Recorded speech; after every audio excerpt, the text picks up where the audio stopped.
અમરેલી જિલ્લાના ધારી વન વિભાગ દ્વારા વન્ય પ્રાણી સપ્તાહ નિમિત્તે આંબરડી સફારી પાર્ક ખાતે ચિત્ર પ્રદર્શન રાખવામાં આવ્યું હતું। ધારી વન વિભાગના આંબરડી સફારી પાર્ક ખાતે વન વિભાગ દ્વારા વન્ય પ્રાણી ચિત્ર પ્રદર્શન યોજાયું હતું અને ચિત્રકાર સુરેશભાઈ નાકરાણી દ્વારા ઓઇલ પેન્ટથી બનાવેલા વન્ય પ્રાણીઓના ચિત્રો જોઈને લોકો આશ્ચર્યમાં મુકાઈ ગયા હતા। ત્યારે વન વિભાગ દ્વારા ધારી શહેરની કોલેજો તેમજ સ્કૂલો અને વિદ્યાર્થીઓને આમંત્રણ આપીને ચિત્ર પ્રદર્શનની મુલાકાત લેવા માટે કહેવામાં આવ્યું હતું। આ ચિત્ર પ્રદર્શનમાં અંદાજે 1000 કરતાં પણ વધારે વિદ્યાર્થીઓ, પ્રોફેસરો, ટીચર તેમજ વિવિધ સંસ્થાઓના વડાઓ દ્વારા ચિત્ર પ્રદર્શનને નિહાળવા માટે તમામ પધાર્યા હતા અને ખૂબ જ આનંદની લાગણી અનુભવી હતી। યોગીજી મહારાજ આર્ટ્સ એન્ડ કોમર્સ કોલેજ મહિલા કોલેજમાંથી આવીએ છીએ।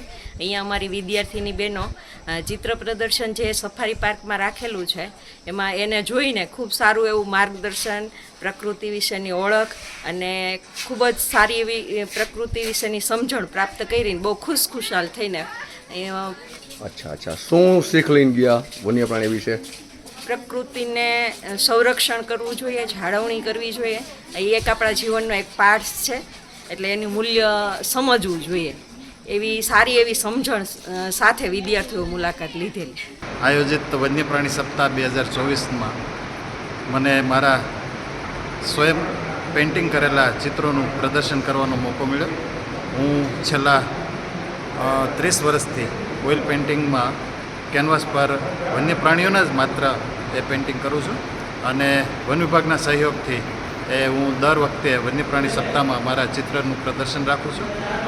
આજે આ ધારી સફારી પાર્કમાં મારા ચિત્ર પ્રદર્શનનું આયોજન થયું એ નિમિત્તે મને એસીએફ સાહેબ ત્રિવેદી સાહેબનો અને અન્ય પ્રિન્સિપાલ યોગીજી કોલેજના વિદ્યાર્થીઓનો એ પ્રદર્શનનો લાભ લીધો અને ખૂબ મને સહકાર મળ્યો અને દર વર્ષે મારું આ રીતે પ્રદર્શન એ ભવિષ્યમાં પણ ચાલુ જ રહેશે અને મને એનો સહયોગ મળતો જ રહેશે। સાહેબ, આપ કેટલા ટાઈમથી આ વસ્તુ કરો છો? એ છેલ્લા 1990થી મેં પેઇન્ટિંગ કરવાનું શરૂ કર્યું। અચ્છા, આપને પ્રેરણા ક્યાંથી થઈ?